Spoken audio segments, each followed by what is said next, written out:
Hi, I'm Dan Stevens. A large segment of the citizens of Parkersburg and those of us from Liberty PKB would like to thank the City Council for the opportunity to make this formal presentation in opposition to this ordinance. So who is Liberty PKB? We're a concerned group of citizens that constitute the many families, churches, and businesses of Parkersburg and the Mid-Ohio Valley. We live, work, shop, and worship here in this great city. We rigorously oppose this ordinance, largely due in fact to the place that it discriminates rather than liberates our citizens. We will be presenting three main points to the council tonight. First, we will review the impact of the legal issues that this NDO creates. Second, we will present a reasoned response from the community of faith. Third, we will reveal personal testimonials of what has happened and what could happen if this ordinance is passed. Let's first of all consider our first point. Review the impact of the legal issues that this NDO creates. Legal facts. The non-discrimination ordinance is an unconstitutional ordinance and is unconstitutionally vague. It does damage to Parkersburg if it is adopted. But we have to pass the bill so that you can find out what is in it. Unlike the Affordable Care Act, we do not need to pass this ordinance to see what is in it. Who is this going to affect? If you look at the national health statistics from the Center for Disease Control, and you move to the results, specifically under sexual orientation, you will see that among all U.S. adults age 18 and over, 96.6 are identified as straight. If then you take out those who have I don't know as an answer, it moves up to 97.7%. So this will affect a large number of people in a very negative way. If you look at what the bisexual and lesbian group have actually put out themselves, they will tell you that about 2% of the population are their group.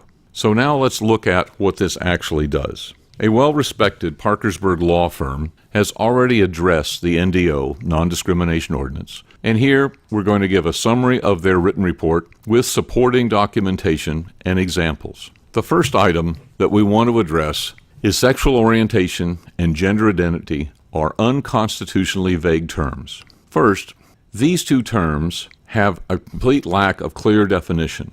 Unlike other traits that define protected classes such as race and disability, there is no objective way to determine sexual orientation or gender identity. In fact, even the ordinance indicates that the definitions of sexual orientation and gender respectively, that they are based upon the person's own perspective and sense of being. These are very nebulous concepts that are not readily definable by anyone else, including anyone trying to abide by the ordinance. Looking at the void for vagueness doctrine, this is a principle that has been in place since early in the 1940s. This states legislation may run afoul of due process clause, which was mentioned in the 14th Amendment, because it fails to give adequate guidance to those would-be law-abiding people to advise defendants of the nature of offense in which they are charged or to guide the courts in trying those who are accused. Putting this plainly, men of common intelligence cannot be required to guess at the meaning of an enactment. There are many examples of where this has been applied over the years, and this vagueness ultimately means that this entire ordinance is almost impossible to deal with. Statutes and ordinances are considered to be unconstitutionally vague if the average citizen cannot understand them or understand what is required of them under the law. In this case, the average citizen would not understand what is meant by a sexual orientation or a gender identity, as these terms would contain infinite possibilities. Therefore, it is uncertain exactly which classes are protected under the ordinances.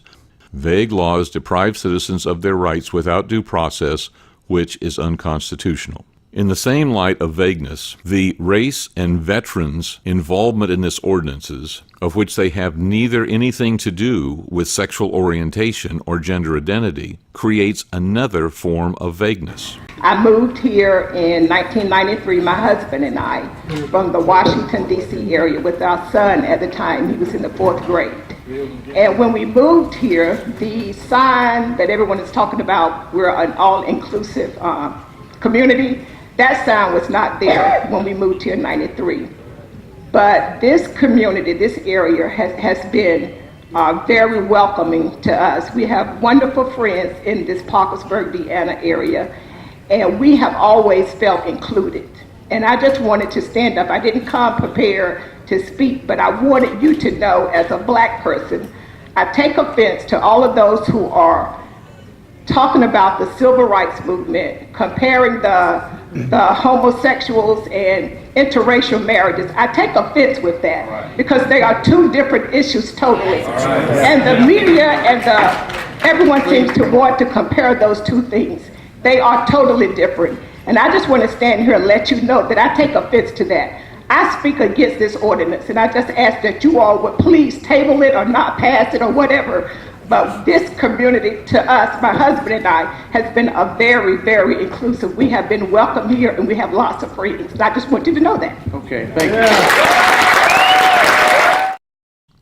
Consequently, these being included adds another piece of vagueness to the ordinance, which again makes it unconstitutional and not enforceable. This will lead to lawsuits. Number 2, the ordinance exposes business to a new unjustified liabilities and will deter new business. Because of the fact that sexual orientation and gender identity are vague terms, it creates a large burden on small businesses who are trying to comply with the law. Small business owners may not know an individual's sexual orientation or gender for that matter. They may only find out when they terminate an individual for a non-discriminatory reason, and that individual then sues them because they are now a member of a protected class. While the lack of knowledge may be a defense, the small business would still have to expend significant amounts of money to defend the meritless claim to which the ordinance opens the door. Small businesses make up a majority of the businesses in the Parkersburg area. It is these businesses that will be most negatively affected by this ordinance, quite possibly causing many to eventually close. This hurts us all in an area where we need to nurture small businesses to encourage their survival rather than hurt them with more regulations. Businesses may very well choose not to locate in a city where they are open to this additional regulatory liability. Around the country, small businesses are being driven out under such regulations. At a time when such overregulation has reached a tipping point throughout the country, an ordinance such as this does nothing but worsen an already intolerable situation. In addition, protecting sexual orientation and gender identity makes small businesses liable for religious comments made by employees that could be considered offensive to someone of a different sexual orientation or gender identity. For example, if a coworker expresses his or her belief that marriage is between a man and a woman, an individual protected on the basis of sexual orientation or gender identity could file a claim against the employer on the basis of a hostile work environment. This further increases a small business's potential liability. Also, the individual who uttered the comment could now face an adverse employment action, not to mention a potential lawsuit for expressing that previously protected religious belief. In fact, Justice Alito was concerned with just such a thing in his dissent in the Obergefell case, the United States Supreme Court case affirming same-sex marriage. He stated, quote, "I assume that those who cling to old beliefs will be able to whisper their thoughts in the recesses of their homes, but if they repeat those views in public, they will risk being labeled as bigots and treated as such by governments, employers, and schools." Businesses may also not want to locate in a city where they are open to this additional liability for a reason addressed by Justice Alito. This law puts the business owners in a position where they must choose whether to follow their religious tenets they ascribe to or whether to locate the business someplace else. If they do locate here, the business owners will now be open to liability simply for operating in accordance with their own religious beliefs. Section 3. The ordinance violates the constitutionality provided right to freely exercise religion and speech. Finally, this ordinance tramples on the religious freedom rights and the free speech rights provided by the Constitution by effectively silencing religious believers. If a business owner states his or her opinion that marriage is between a man and a woman, that business owner has now made an unlawful, discriminatory comment under this ordinance, simply by stating his or her closely held religious belief. The free exercise of religion is a right guaranteed under the Constitution. The protection of a person on the basis of their sexual orientation or gender identity is not. The free exercise of religion should prevail if there is a confrontation between the two ideals. In a similar situation was presented to the United States Supreme Court case of Burwell versus Hobby Lobby. In that case, the court determined that because the closely held for-profit corporations could exercise religion, they were not obligated to pay for contraception that violated those religious beliefs. While this case was decided on RFRA grounds, it still is clear First Amendment free exercise implications. Lexington, Kentucky's non-discrimination ordinance was found to be unconstitutional under the First Amendment by Kentucky's Circuit Court on Hands on Original, Inc. versus Lexington Fayette Urban County Human Rights Commission. That court found that non-discrimination ordinances violate constitutional rights of freedom of expression from government coercion. In that case, a T-shirt maker refused to print for a gay pride festival based on his religious beliefs. The court found the ordinance was unconstitutional as it was compelling the T-shirt maker to print speech he found objectionable. In addition, the ordinance was found to violate the owner's free exercise of religion. The Parkersburg Ordinance does not create any type of exemption for closely held for-profit corporations, thus impinging on the First Amendment free exercise right. While the Parkersburg Ordinance says it does not violate these rights, there are clear examples showing that it in fact does. If it is against the religious belief of a baker who owns a small business to provide a cake for the same-sex wedding ceremony, this ordinance would require her to provide the cake, even though she owns a closely held for-profit corporation and it violates her free exercise right. As in the hands-on case, if it is against the religious beliefs of the owner of a printing company to print a T-shirt for a gay pride parade, this ordinance would require him to print the shirts even though it violates his right to freely exercise his religion. In conclusion, it indicates above the proposed ordinance is unconstitutionally vague, creates additional unnecessary liability for the small business or employees in the Parkersburg area, and may well deter businesses from relocating to the area. In turn, this may cause harm to the employees of the area via less jobs. Fairness West Virginia has alleged that there are no examples of issues caused by the NDO ordinance. As you can see on the screen, there are incident after incident all over the United States that have occurred.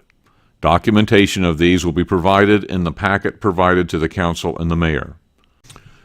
This year, on January 17, 2017, a woman filed an action saying that a Huntington employer harassed her and fired her after finding out her sexual orientation. She has retained a lawyer, and as you can see, Fairness West Virginia is involved in this action. The reality is this is an ongoing thing in this state. And now, let's consider the next section, a reasoned response from the community of faith. Hi, my name is Brian Harrell. I'm one of the local pastors here in this community. I've lived here for 29 years, and I was one of the ones that was alarmed when this ordinance first became known. I've heard in these council chambers over and over again statements like this.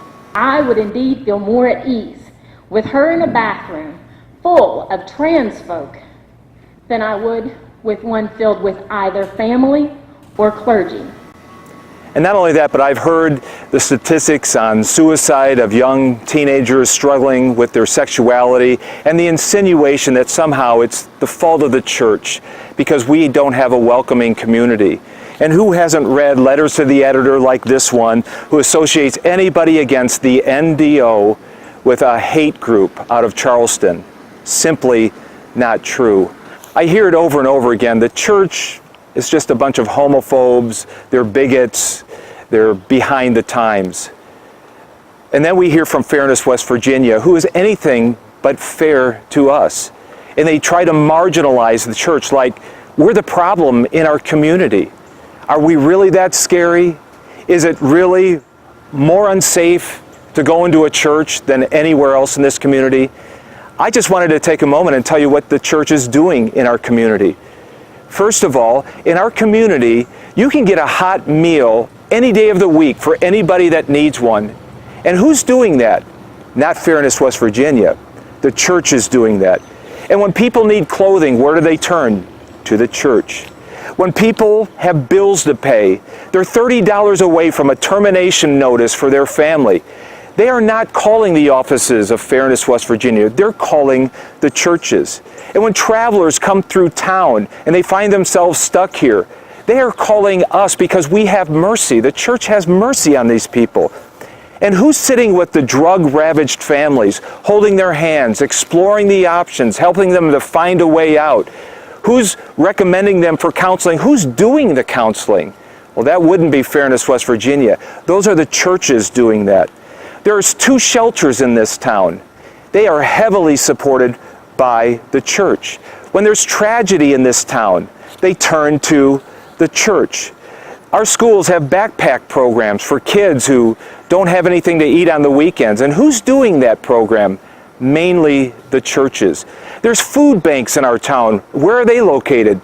In the churches.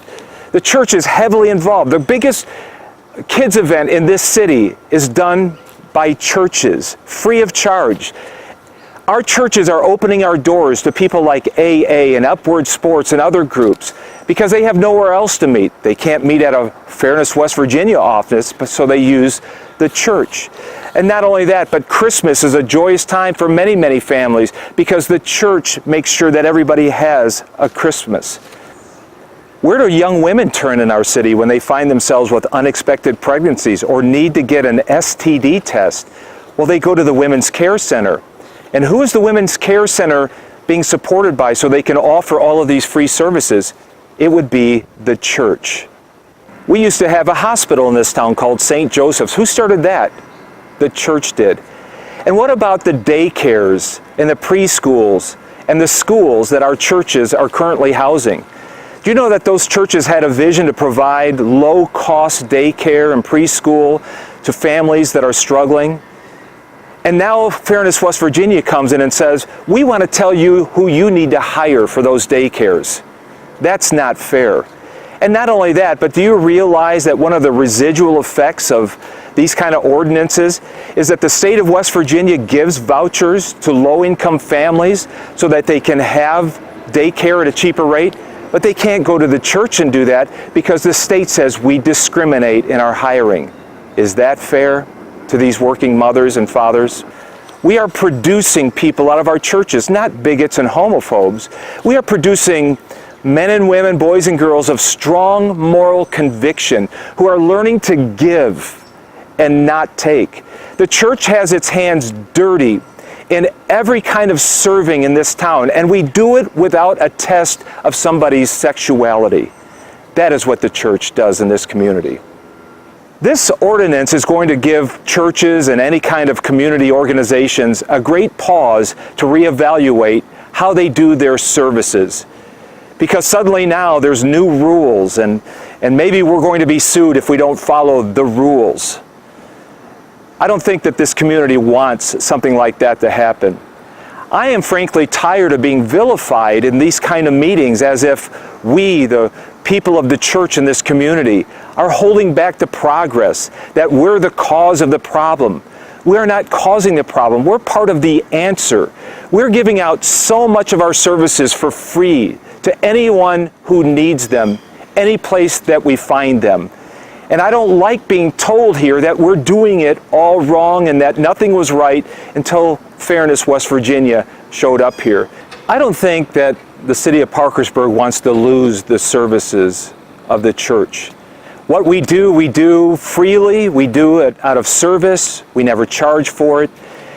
And the church is full of voices who are genuinely concerned about this. And the church is a leader in this community that should be listened to. We are not fear-mongers. We are not haters. We are not the bigots that we're being portrayed to be. We genuinely love this community, and we want to see this community advance in the future, economically, spiritually, financially, socially, in every direction. So we respectfully ask our city council to defeat this ordinance. It is poorly written, it is not good, and it won't be good for our city. And lastly, let's consider our third point. Some personal testimonials of what has happened and what could happen if this ordinance is passed.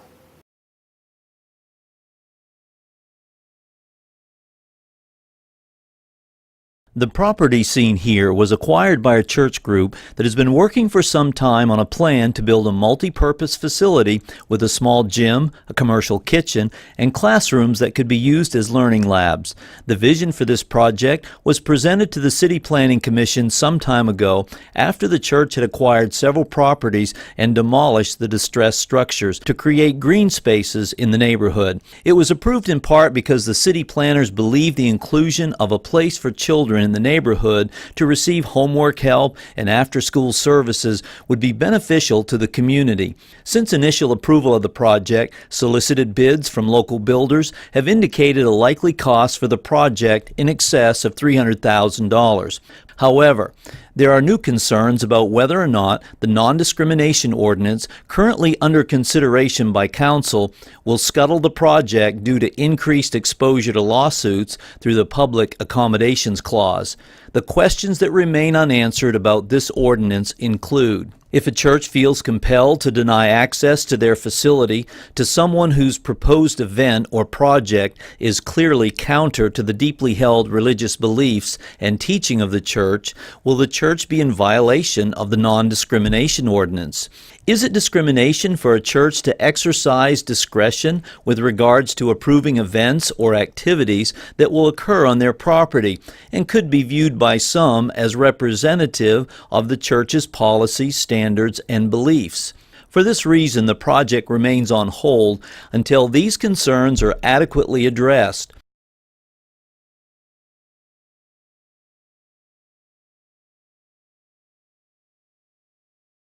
Hi, my name's Melissa, and I work in a local store here in Parkersburg. I was approached on July the 4th between the hours of 5 and 9:30 by a gentleman dressed as a woman in the dressing room area of the store. He wanted to know if he could have a fitting room. He had some dresses to try on. I proceeded to take him back towards the men's area, and he said, "Oh no, I'd like a woman's dressing room, please." And I said, "It's against store policy for you to be in the women's dressing area. I'll have to take you into the men's area."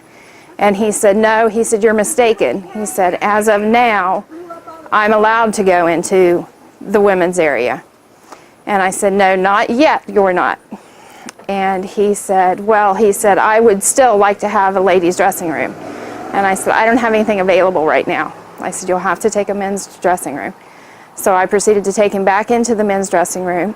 He approached me once again and said, "You don't understand. As of now, legally, I am allowed to have a ladies' dressing room." And I said, "No, that hasn't passed into law yet." I said, "You'll have to take a men's dressing room." So I proceeded to take him into the men's fitting room. He tried on his clothes and left the store very upset.